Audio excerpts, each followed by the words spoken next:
Stop. Just stop scrolling for 1 second. I see you.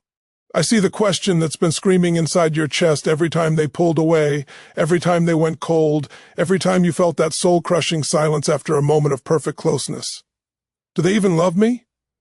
What if I told you that question is the very trap destroying your peace? What if the love you're begging for proof of is so terrifyingly real, so overwhelmingly powerful, that their entire nervous system interprets it as a threat to their survival? This isn't about a lack of love. This is about a love that feels like staring into the sun, blinding, burning, and something they were never taught how to hold. Their avoidance isn't the rejection of your love. It is the catastrophic, dysfunctional, and heartbreaking proof of it. Let's tear down the fairy tale and step into the raw, shocking truth. You experience connection as warmth, as safety as coming home. For them, that same depth of connection triggers a primal alarm system wired in a childhood where dependence meant disappointment, where need was met with neglect, where closeness was followed by chaos. So when you get close, truly, deeply close, their brain doesn't register joy, it registers danger. Their nervous system, crafted in a crucible of early attachment wounds, floods with the same chemicals you'd produce if you were facing a physical threat. Their heartbeat isn't racing with passion, it's racing with panic. Their need for space isn't a preference, it's a physiological mandate to lower the cortisol flooding their veins. Think of it this way, you're offering a feast to someone starving, but their stomach has shrunk from a lifetime of scarcity. The very nourishment they crave would cause them excruciating pain. They aren't rejecting the feast, they are writhing in the agony of what it would mean to finally receive it.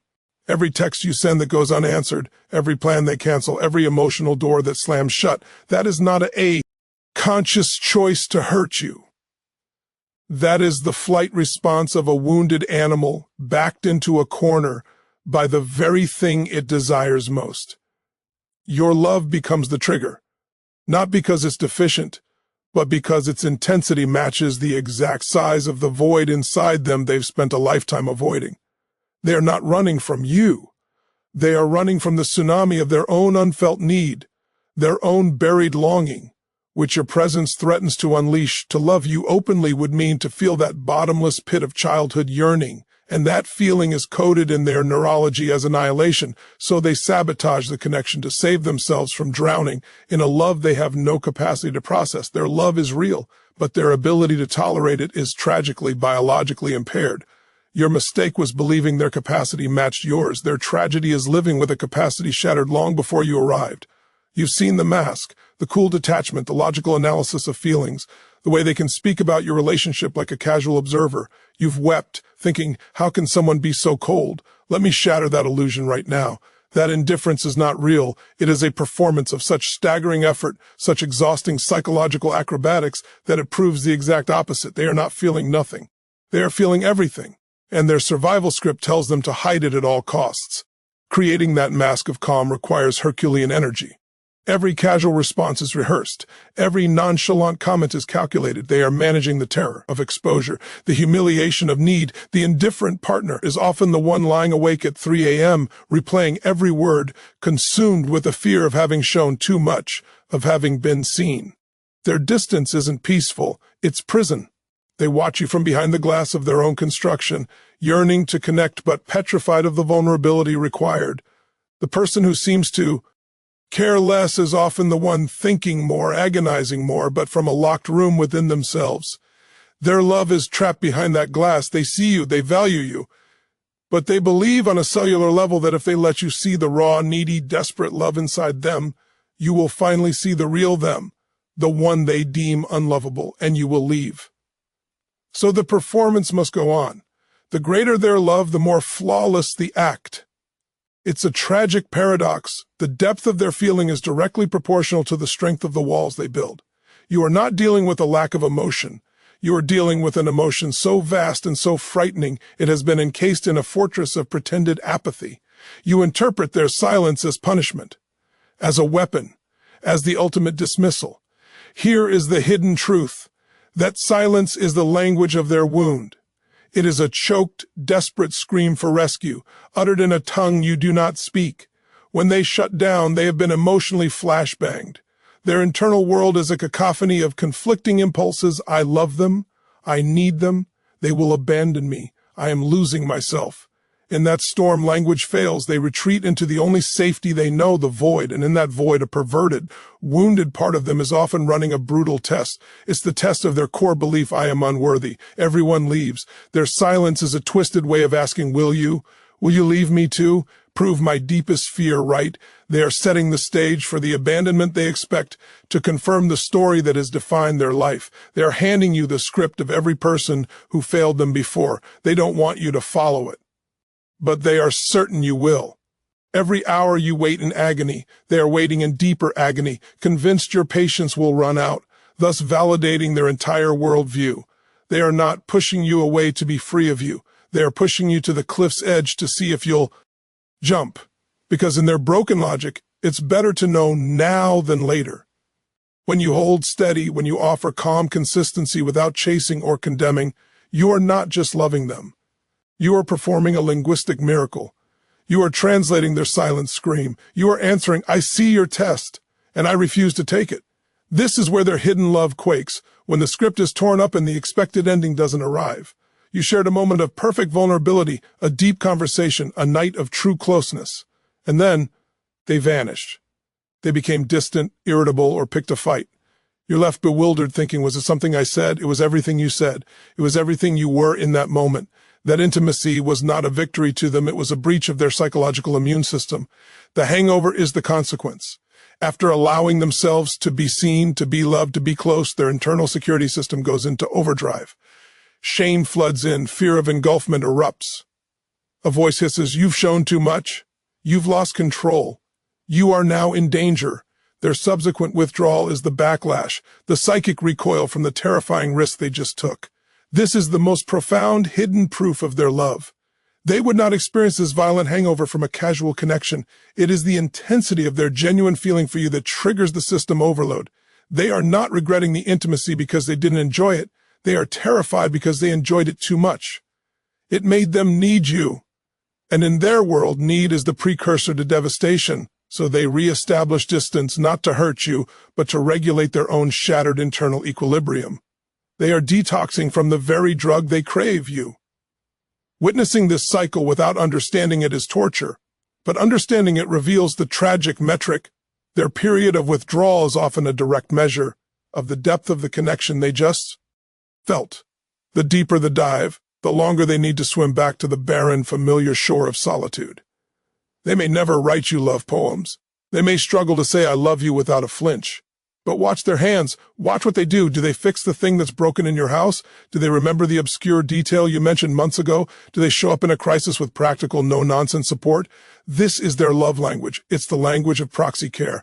Because doing is safer than feeling, fixing a sink is a concrete problem with a concrete solution.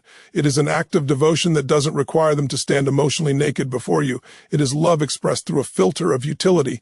They are building a bridge to you, but they are building it out of actions, not words. They are saying, let me prove my loyalty by solving your problems, because I am terrified of simply holding your heart. They show love through reliability in specific, often non-emotional domains. They love the idea of you, the role you play, because loving the real, messy, needy you is too triggering. So they love you through your projects, your goals, your tangible world. It can feel impersonal until you realize that for them, this is the safest way to channel a torrent of feeling that would otherwise overwhelm them. They are depositing their affection into the bank account of your practical life because the emotional account feels like a bottomless pit. Don't dismiss these acts as cold. See them for what they are. Love letters written in the only alphabet their hands won't tremble to use. In attachment theory, a secure base is the person you venture out from and return to for safety. For the avoidant, you are that secure base. This is the ultimate irony and the deepest proof you are their home. And that is precisely why they cannot stay. To acknowledge you as home is to acknowledge their homelessness before you. It is to confront a lifetime of navigating the world alone. Staying close to the base means feeling dependent, and dependence to them is the precursor to betrayal. So they will venture out into work, into hobbies, into solitude, often with extreme intensity. They will create distance. But here is the secret. Their compass is still calibrated to you. You are the fixed point they orbit, even at a great and lonely distance. Their need for you is absolute, And that is the scariest fact of their existence. Their love manifests not in clinging to the base, but in the fact that no matter how far they roam, they are always unconsciously measuring their distance from it. They are like a satellite that can only function in a wide orbit. Coming closer would mean burning up in the atmosphere of connection. You feel abandoned. They feel surgically attached to the very thing they believe will destroy them. Your stability, your willingness to be there is both their greatest solace and their greatest threat. You represent the love they cannot integrate, so they love you fiercely, silently, and from afar, trapped in the tragedy of believing that true love means never truly coming home. Let this knowledge settle not as an excuse for their behavior, but as a key to your own liberation. For too long, you've been reading the story of your relationship through a lens of personal rejection, measuring your worth by their capacity to show up. That ends today. Their actions are a biography of their past wounds, not a review of your value. The chaos, the hot and cold, the painful silence, it is the external echo of an internal civil war that began long before you entered the picture. Understanding this changes everything. It moves the problem from being about you and them to being about them and themselves.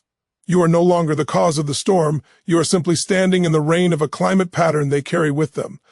This realization is your power. It allows you to stop personalizing the pain, to stop bending yourself into impossible shapes, to soothe a fear you did not create and cannot cure. Now, with this clarity, you face the most critical decision of all. What will you do with this truth? Will you use it as a reason to stay forever in the whirlwind, hoping your understanding will finally heal them? Or will you see it as the final piece of evidence you needed to reclaim your own peace? You can have compassion for their prison while refusing to live in it with them. Your love is not a rehabilitation center. You are not their savior. Your mission, should you choose to accept it, is to redirect the immense love, patience, and analysis you've poured into deciphering them back onto your own life. To build a security within yourself so unshakable that you no longer need a confused love to feel worthy. To become the secure base for your own soul. That is how you break the cycle, not by fixing them, but by outgrowing the dynamic. And remember this, you were chosen by an avoidant not because you were weak, but because on some level, they recognized your strength, your depth, your capacity for love. It was a mirror reflecting the very thing they feared and longed for within themselves. Let this experience become the fire that forges your unbreakable sense of self, not the wound that forever defines your heart. You now hold the truth, and the truth doesn't just set you free, it gives you back your future. Thank you for having the courage to stay with this, to lean into a truth that may shake the very foundation of a story you've been telling yourself. This isn't easy, but your seeking proves your strength. Take this knowledge, sit with it, and let it guide your next steps toward a life defined not by confusion, but by clarity, not by anxious waiting, but by purposeful action. Go forward now, not with bitterness, but with empowered understanding. Your heart is resilient. Your capacity to love is a gift. Go direct that magnificent energy toward a future that receives it, honors it, and reflects it back to you in full. I believe in your next chapter. Now go and write it.